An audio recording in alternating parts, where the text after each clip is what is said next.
तो ये खबर आजमगढ़ से है, जहां जिले के देवगांव कोतवाली क्षेत्र के लालगंज में 70 लाख रुपए की लूट का मामला फर्जी निकला। व्यापारी शिव कुमार जायसवाल, जो कि लालगंज में कोल्ड ड्रिंक की श्री शक्ति इंटरप्राइजेज एजेंसी चलाते हैं, ने पुलिस को सूचना दी थी कि बदमाशों ने उनकी कनपट्टी पर तमंचा लगाकर बैंक में जमा करने जा रहे 70 लाख रुपए लूट लिए हैं। लेकिन पुलिस की गहन जाँच में यह मामला झूठा साबित हुआ। शुरुआती जाँच में व्यापारी के बयान और घटनास्थल के CCTV फुटेज में विरोधाभास मिला। सख्ती से पूछताछ करने पर व्यापारी ने स्वीकार किया कि उन्होंने लूट की झूठी कहानी बनाई थी। व्यापारी पर 1.05 यानी कि 1,05,00,000 रुपए का लोन था। इसके अलावा एजेंसी के एडवांस भुगतान और अन्य कर्ज के दबाव में वह बुरी तरह फंसे हुए थे। इन समस्याओं से बचने के लिए उन्होंने फर्जी लूट की कहानी रचकर पुलिस को गुमराह करने का प्रयास किया। जांच में उनके ऑफिस से 70,000 रुपए और मोबाइल बरामद हुआ है। साथ ही उनके बंद किए गए CCTV कैमरे सही पाए गए। वही इस मामले में SP आजमगढ़ हेमराज मीणा ने कहा कि व्यापारी शिव कुमार जायसवाल ने आर्थिक तंगी और एजेंसी के कर्ज के दबाव में आकर यह फर्जी मामला दर्ज कराया। उन्होंने स्वीकार किया कि यह लूट की घटना वास्तविक नहीं थी। पुलिस आगे की जांच कर रही है और तथ्यों के आधार पर कार्रवाई की जाएगी। सर, जिस तरीके से चलो मैं बोल रहा हूँ।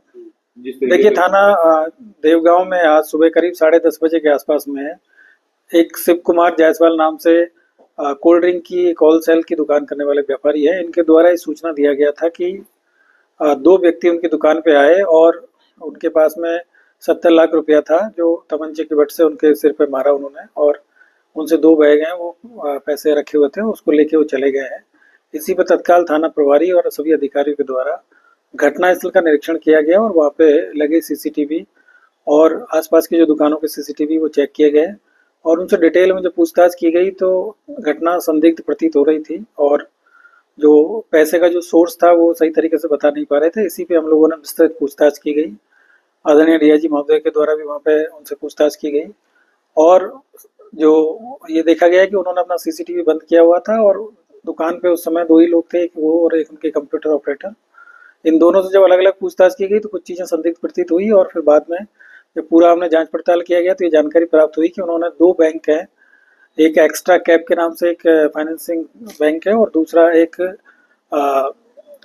बैंक है। उन दोनों बैंकों से इन्होंने मेंटिफाई के नाम से एक और बैंक है, इन दोनों बैंकों से करीब 1,05,00,000 रुपए का लोन इन्होंने 2023 और 24 में लिया था, जो ये रीपे नहीं कर पा रहे थे और अभी इनको एजेंसी में करीब जनवरी माह में करीब 70 लाख रुपया जमा करना था और 24 तारीख को इन लोगों ने मीटिंग भी किया था सभी जो इनके और जो सब डीलर है उनके साथ में।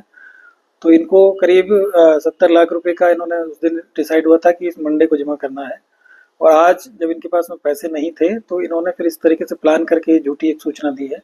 वहाँ पे इस तरह की कोई घटना नहीं हुई थी और इनके पास में पैसे भी नहीं थे। 24 तारीख को इनके पास में 1 लाख रुपया कैश था, बाकी जो भी पैसे इनके पास में कलेक्शन के आए थे वो सब बैंक में जमा है। करीब 12.5 लाख रुपए का कलेक्शन हुआ था। इसके अलावा इनके पास में पैसा नहीं था और आज चूंकि पैसा ना देना पड़े और दूसरा इन्होंने अपने जो दुकान है उसका इंश्योरेंस करा रखा था, तो इस तरह की कोई घटना होती तो उनको इंश्योरेंस इसमें मिल जाना था। इसी को लेकर इन्होंने प्लान करके और 24 तारीख को प्लान किया, पहले अपना CCTV बंद किया और आज इस तरह की जो झूठी सूचना इन्होंने पुलिस को दी, जिसपे हम लोगों ने पूरी पूछताछ की गई और पूछताछ के बाद में ये सब चीज़ें सामने आई कि इनके पास में पैसा था नहीं और जो पुरानी इनकी देनदारियां हैं वो भी इनके पास में कई लोगों का कर्जा था और बाकी जो बैंक है इनका करीब 1,05,00,000 रुपए बकाया है और ये जो एजेंसी के नाम पे जो पैसा इनको देना था वो भी ये कलेक्ट नहीं कर पाए थे अपने डीलर से। तो उसी तरीके से इन्होंने प्लान बना के और आज ये सूचना दिया और फिर उसके बाद में पुलिस को बताया गया और अपने ऊपर थोड़ा इन्होंने खुद ही मार के और चोट भी पहुंचाया गया और फिर उसके बाद में अपने आप को हॉस्पिटल में ले जाके और फिर इन्होंने तो सूचना दिया था। तो ये अभी इनसे सारी चीज़ें जब इनसे पूछताछ की गई तो इन्होंने इस चीज़ को स्वीकार किया है कि इन्होंने अपने व्यापार में घाटा जाने की वजह से और तमाम समस्याओं को लेकर इस तरह का प्लान करके एक झूठी सूचना दी थी। इसमें विधिक कार्रवाई की जा रही है और बाकी जो तथ्य है उनके आधार पर इसमें आगे की कार्रवाई की जाएगी। जिस तरह से पुलिस को गुमराह किए रहे, काफी झूठी सूचना 112 तक पे थी, इसमें महिला स्टाफ भी थी, उसका भी रोल था, तो पुलिस के लिए कितना चाहिए था और कैसे पुलिस को कामयाबी मिली इस पे? देखिए, बहुत ही आज के टाइम पे इस तरह की जो घटना है वो बिल्कुल भी एक्सेप्टेबल नहीं है और हम लोग लगातार इस तरह का पुलिसिंग इस तरह से करते हैं कि कोई इस तरह के जो अपराधी है वो ना हो और अपराध ना हो, अपराधी इस तरह के जिले में ना रहे। तो ये देख के थोड़ा सा हमको भी ये लगा था कि इतनी बड़ी घटना हुई है और वो भी सुबह सुबह इस तरह की जो घटना हो गई है, वहाँ आसपास की सभी दुकानों में भी CCTV लगे हुए थे और मौके पे जो लोग थे उनका भी ये कहना था कि इस तरह की कोई घटना हमारी जानकारी में नहीं आई है। तो इन लोगों ने जो पूरा प्लान किया था 24 तारीख को इन्होंने शाम को कैमरा अपना बंद कर दिया था, उसका प्लग इन्होंने निकाल दिया था और ये बताया था कि कैमरा हमारे कई दिनों से खराब है। उसको भी जब चेक किया गया तो जानकारी मिली थी कि इनके द्वारा ही उसको बंद किया गया था और बाकी इनके जो आम शोहरत है वैसे ठीक थी, लेकिन जो व्यापार में इनको काफ़ी दिनों से घाटा चल रहा था, तो उसी की पूर्ति करने के चक्कर में इन्होंने इस तरह की चीज़ें प्लान करी है। इस तरह की चीज़ें बिल्कुल नहीं होनी चाहिए। पूर्व में भी इस तरह की कई घटनाएं हुई, उन लोगों के खिलाफ भी कार्रवाई हुई है और इससे न केवल हम लोगों का काम बढ़ता है बल्कि एक तरीके से प्रदेश की कानून व्यवस्था है उस पर भी प्रश्न चिन्ह उठता है। तो ऐसे लोगों के खिलाफ सख्त से सख्त इसमें कार्रवाई हम लोग करेंगे। ठीक।